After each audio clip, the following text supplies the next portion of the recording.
never say never.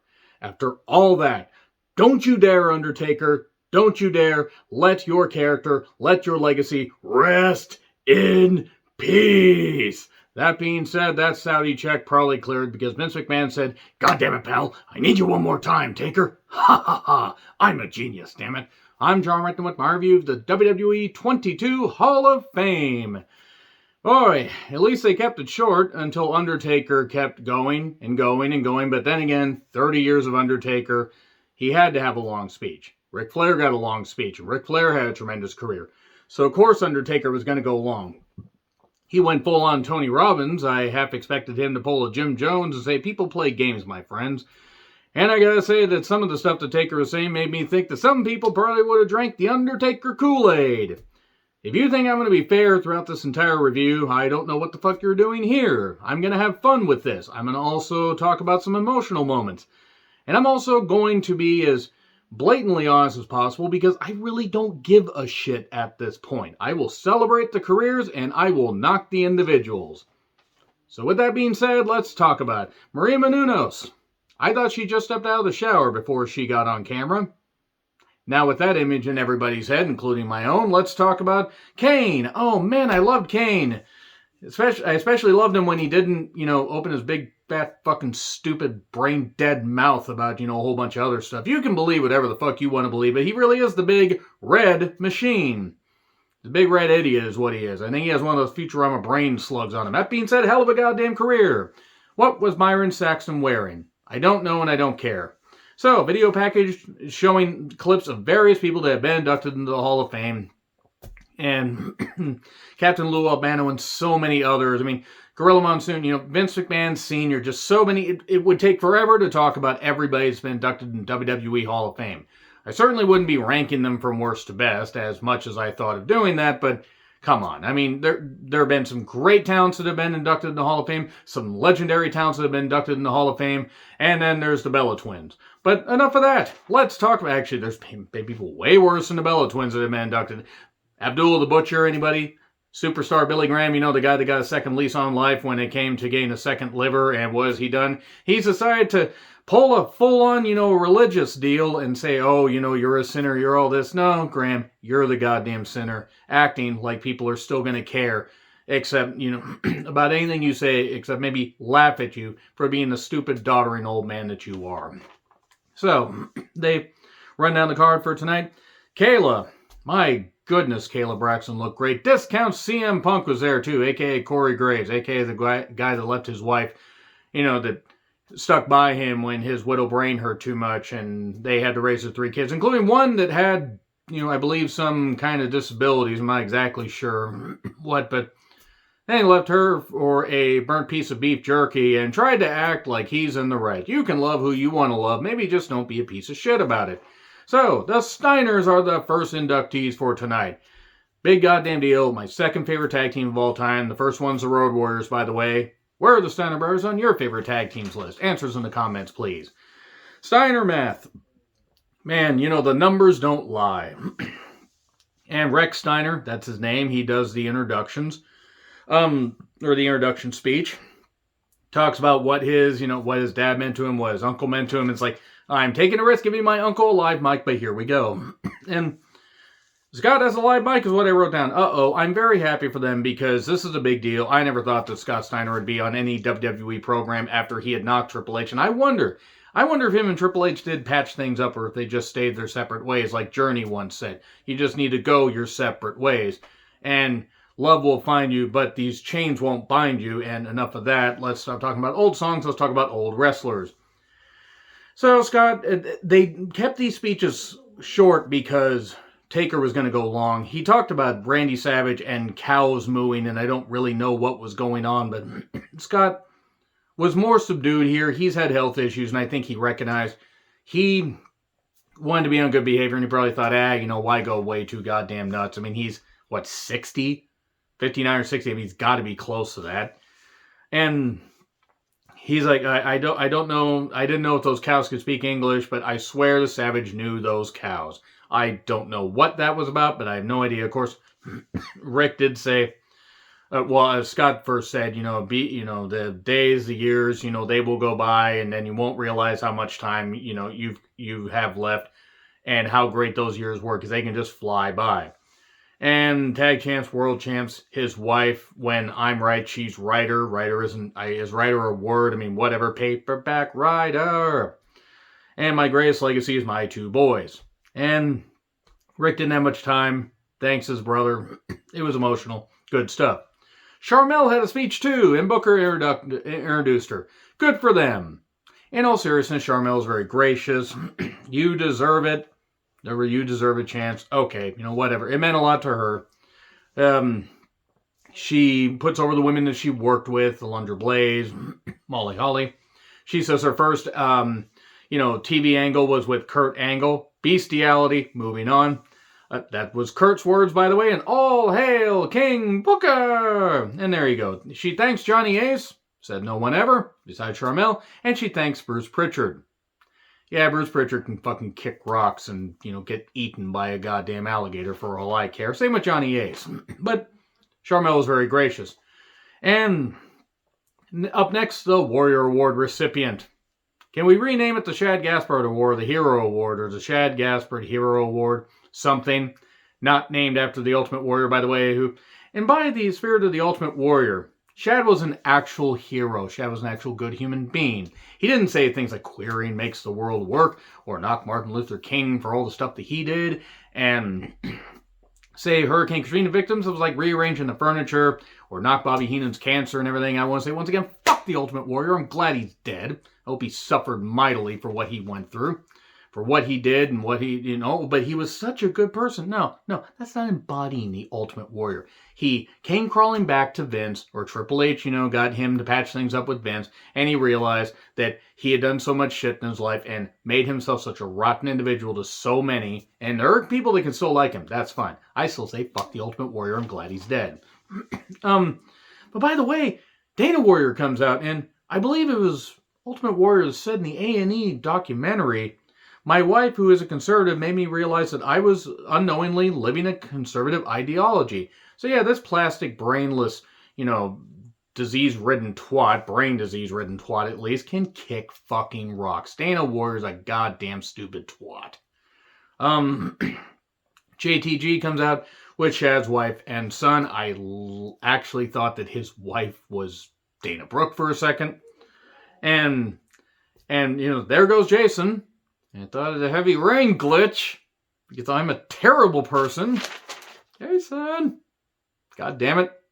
I have to have a little bit of joking here, because this is very emotional. It meant a lot to his wife, son, and it was great shit. Shad died a hero. Ultimate sacrifice for what he did for his son. Any parent would do that. Any person would do that for somebody they love deeply. That's the ultimate sacrifice. Excuse me. He stopped a robbery. He rescued his dog that was kidnapped, and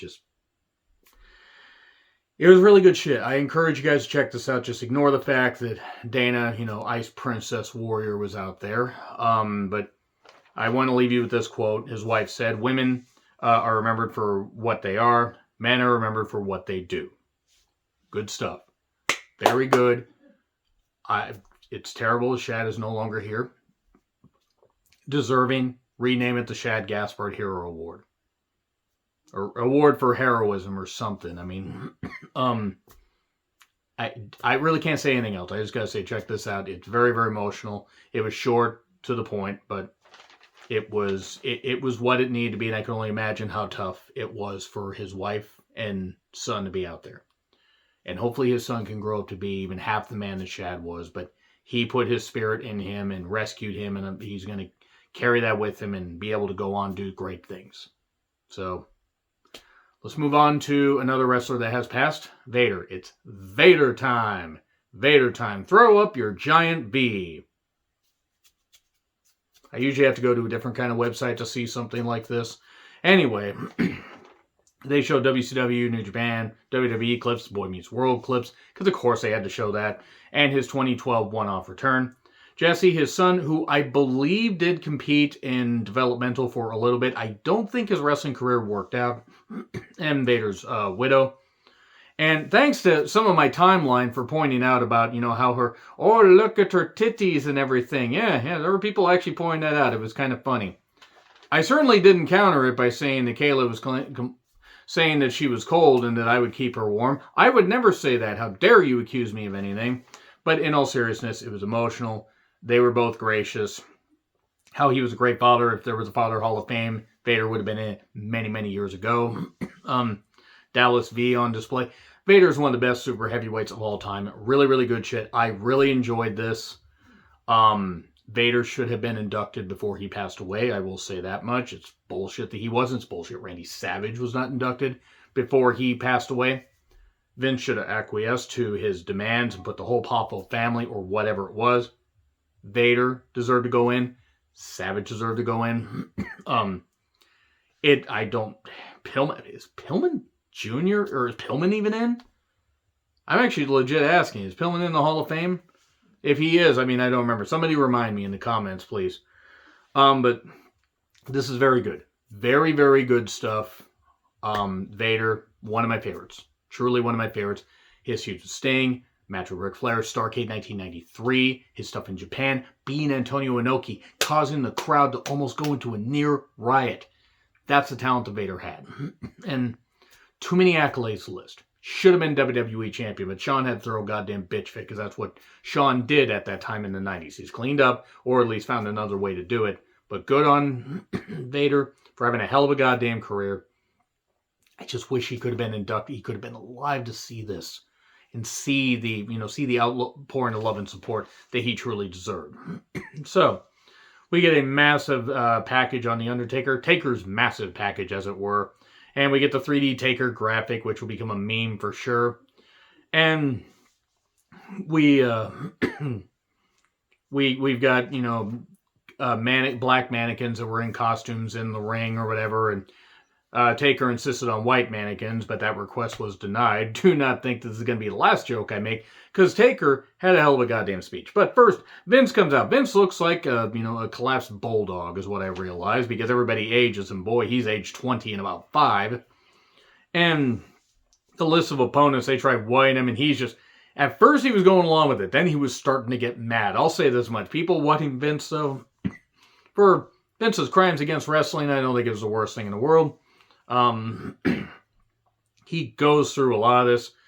He talks about, just Undertaker, the amount of respect that Undertaker commands, and that Ultimate Warrior, Ultimate Warrior is one of the opponents that face the Undertaker. Ultimate Warrior, by the way, me and the Undertaker actually really happened on April 8th, 2014. Once again, fuck the Ultimate Warrior. I'm glad he's dead.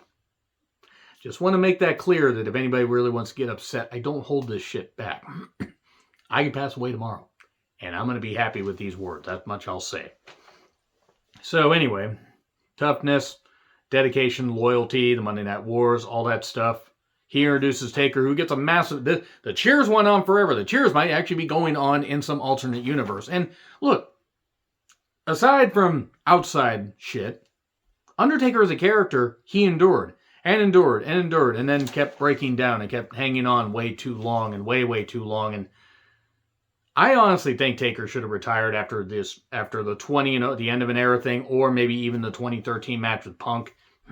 Because, sure, we had a couple moments, but it was the law of diminishing returns from the Punk match on.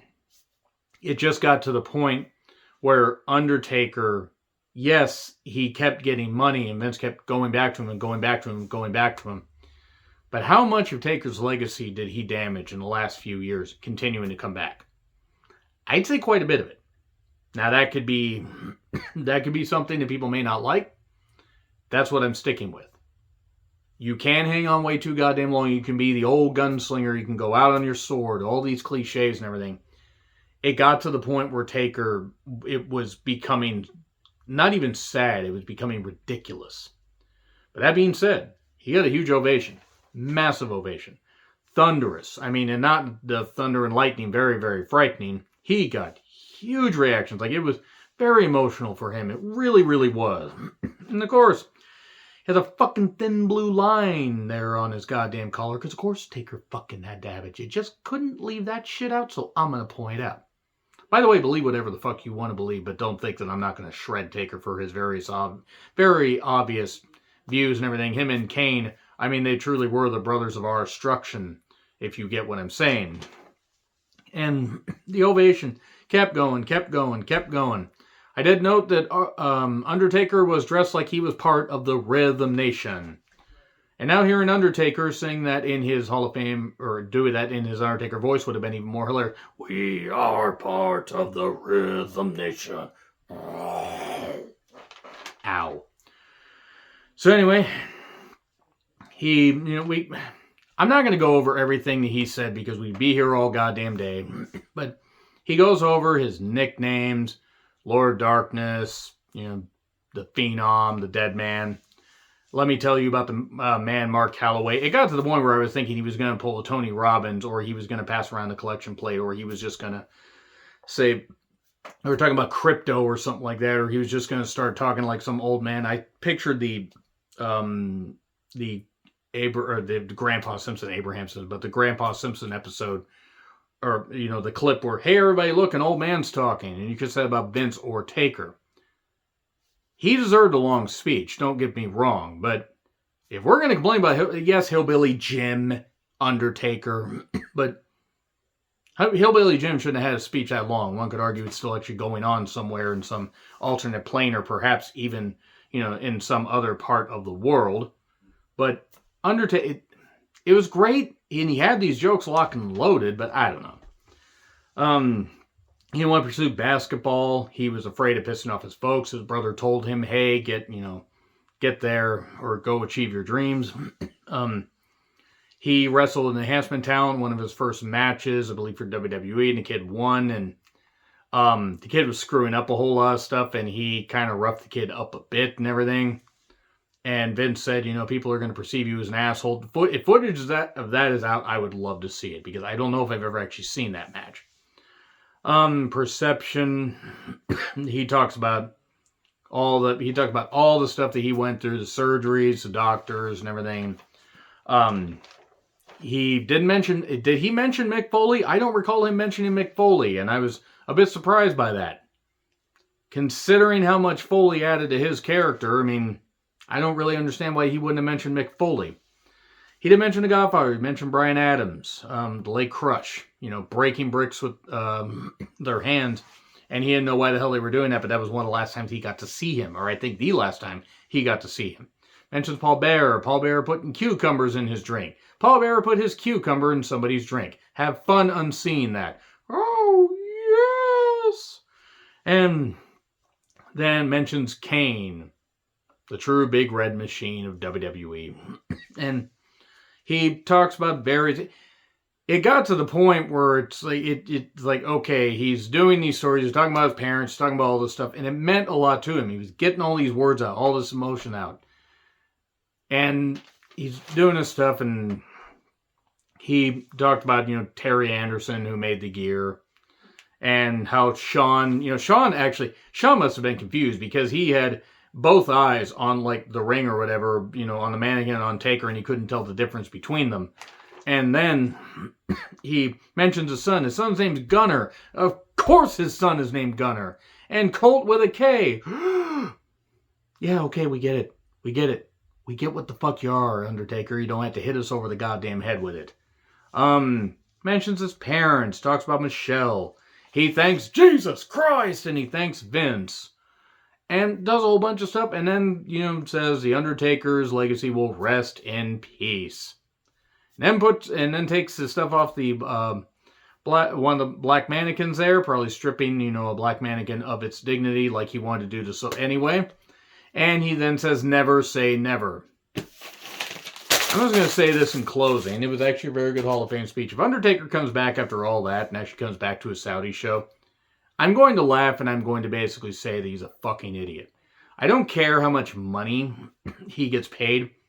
You can't tell me he doesn't have a ton of money as it is, and that Vince McMahon isn't going to pay him handsomely to be an ambassador of WWE, and that he isn't going to have a job there for life. He didn't need to wrestle for the last 5 years at least, if not the last 8. He doesn't need to wrestle anymore. That being said, though, good stuff. It was over in about 2 hours. Undertaker's speech took about 75% of it, but he's the Undertaker. Of course he should have had that. Anyway, agree, disagree what I said, like, share, subscribe, Twitter handle in the description. I'm Charmele. I'll see you soon.